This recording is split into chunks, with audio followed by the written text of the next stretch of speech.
डर मुझे भी लगा फासला देखकर, पर मैं बढ़ता गया रास्ता देखकर। खुद ब खुद मेरे नज़दीक आती गई मेरी मंजिल, मेरा हौसला देखकर। यह शायरी मुरादाबाद के मनीष गोयल पर बिल्कुल सटीक बैठती है। जी हाँ, मनीष गोयल एक ऐसे व्यक्ति हैं जिन्होंने अपनी मेहनत के दम पर ऐसा काम किया जिसके लिए हर कोई मनीष का फैन हो गया।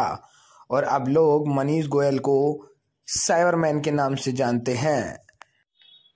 सर, मुरादाबाद में लोग आपको साइबरमैन के नाम से जानते हैं। क्या है पूरी सफलता की कहानी आपकी? मैं मनीष गोयल एक आम व्यापारी हूँ और आज से लगभग 4-5 साल पहले मेरे खाते से एक साइबर ठगी हुई थी। जैसे किसी के भी खाते से हो जाती है, और कुछ दिनों बाद उसकी रिपोर्ट लिखी गई और लगभग 2 महीने तक उसमें कोई मुझे संतोषजनक जवाब ही नहीं दे पा रहा था, ना क्राइम ब्रांच ना पुलिस। तो उस पे मैंने खुद स्टडी करना शुरू करा था, क्योंकि मेरे लिए चैलेंज ये था कि ये 25,000 के तो चलो आज निकल गए, लेकिन ये पहली बात तो निकले कैसे हैं, मेरी कहाँ एक गलती हुई, चूक हुई जिस वजह से मेरे साथ ठगी हुई है और कल को और भी हो सकती है।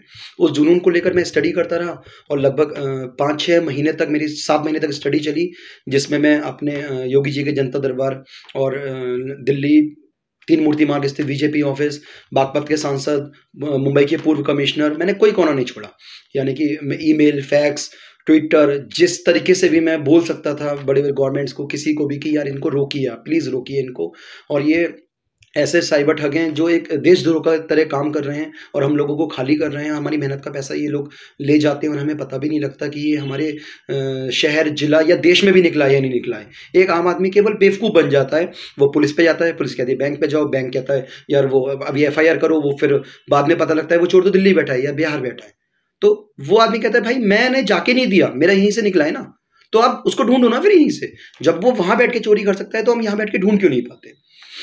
अब कुछ लोगों का ये होता है कि नहीं यार। कब हुई थी ये चोरी की घटना, कब हुई थी आपके साथ? ये मेरे साथ हुई थी लगभग 2016 में। 2017 में इस केस को सॉल्व करा गया था, और जिसमें 8 महीने की यही सफलता के बाद में और मुझे लोगों का इतना प्यार मिला कि साइबरमैन मेरा नाम रखा गया, जिससे मेरा जुनून और बढ़ा। और यहाँ पे मुरादाबाद के कई स्कूल और अपना कलेक्ट्रेट, कचहरी और बहुत सारी धार्मिक, खुद की मेहनत और लगन से ही आपने उसको ढूंढ निकाला था जी।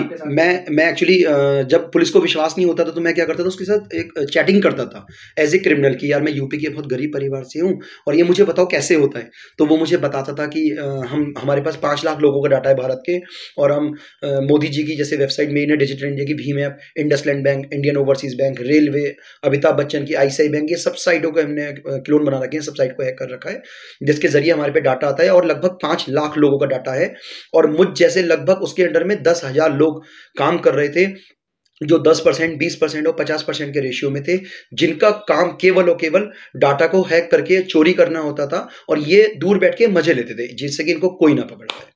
तो किस तरह से आपने इतने बड़े ठग को, कह सकते हैं कि पूरी दुनिया में सबसे बड़ा ठग था वो? हाँ, कह इसलिए सकते हैं क्योंकि ये एक आम आदमी के द्वारा खोला गया है ना। क्योंकि अब पुलिस का होता है, अब लोग सोचते हैं कि यार इतने बड़े बड़े जो है चोरी होती हैं, करोड़ों अरबों रुपए में होती हैं, आजकल कोई छोटी छोटी नहीं होती है। जो अगर किसी के जेब में से पर्स निकलता है या घर में होती है तो वो चोरी छोटी होती है, लेकिन ये जो साइबर ठगी है इसकी कोई लिमिट नहीं है। बंदा एक केवल एक लिंक छोड़ देता है और वो मल्टीपल हो के लाखों करोड़ों लोगों का डाटा वो हैक कर लेता है, जिसको हमें पता भी नहीं लगता है। तो फिर किस तरह से आपने उसको पकड़वाया और कहाँ-कहाँ से आपको सम्मानित किया गया और कहाँ-कहाँ से अवार्ड वगैरह का रहा है? जब मैं उसके साथ चैटिंग करता था तो हमारे यहाँ SSP सर थे, मनोज तिवारी सर, मैं उनको रोज़ सुबह स्क्रीनशॉट जाके दिखाता था कि सर देखो पता नहीं किस गरीब का आज पैसा निकला होगा, प्लीज़ सर या तो मुझे पावर भी दे दीजिए और नहीं तो सर मेरा साथ दीजिए, मुझे आगे बढ़ाइए, इनको पकड़िए कैसे भी करके। लखनऊ STF जाके मैंने चैलेंज करा कि आप अगर 100 चोरी हो रही हो, 100 को भी सॉल्व कर रहे हो तो ठीक है, आप बहुत अच्छा कार्य कर रहे हो, मैं उनको चैलेंज नहीं कर रहा, लेकिन मेरा एक आम आदमी का टारगेट यह है कि 101 भी चोरी हो क्यों रही है। मैं उसी लक्ष्य को लेकर कि देश हित के लिए वर्दी पहनना जरूरी नहीं है, आप जिस लिबास में जहां खड़े हो आप देश हित का कार्य कर सकते हो। और कुछ लोगों को लगता है कि जो हमारे यहाँ के मुख्य स्तंभ हैं कि पुलिस, मीडिया और राजनीतिक लोग, इन्हीं की जिम्मेदारी है। नहीं, ऐसा नहीं है। आम आदमी को आगे आना होगा और इन लोगों को आगे बढ़ाना होगा।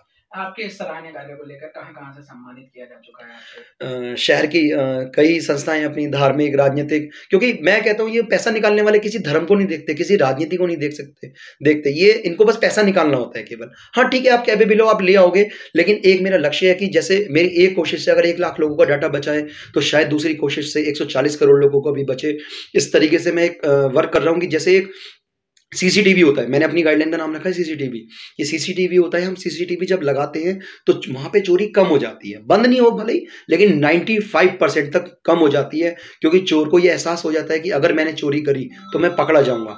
और मेरा लक्ष्य है कि 140 करोड़ लोगों के मैं अकाउंट पे ऐसा सीसीटीवी लगाऊं कि चोरी करने वाला तो वो कर लेगा, लेकिन जिसका पैसा निकला है उसकी आंखों से आंसू गिरने से पहले उसके पास उस अपराधी का नाम, उसकी लोकेशन, उसकी पूरी डिटेल उसके पास होगी। वो पुलिस में जाकर रोके ये नहीं कहेगा मेरा पैसा निकला है, वो कहेगा सर ये रहा चोर, इसे उठा लो। अच्छा, अभी कुछ फोन कॉल्स आए थे आपके पास जिससे लोग मदद चाहते थे, तो किस तरह से आप मदद करते हैं लगभग, और क्या ये कंटिन्यू चलता रहता है और कैसा है पूरा प्रोसीजर? जी, अभी कुछ समय पहले फैमिली ट्रेजेडी भी हो गई थी, तो मैं थोड़ा एक दो साल डिस्टर्ब रहा था, लेकिन लोगों का जो प्यार देखता हूँ, जो विश्वास देखता हूँ कि वो लोग आते हैं कितने मतलब प्यार लेकर आते हैं कि हमारी मदद करो, हम परेशान हो रहे हैं, तो फिर वो दोबारा जुनून मेरे अंदर बन गया है।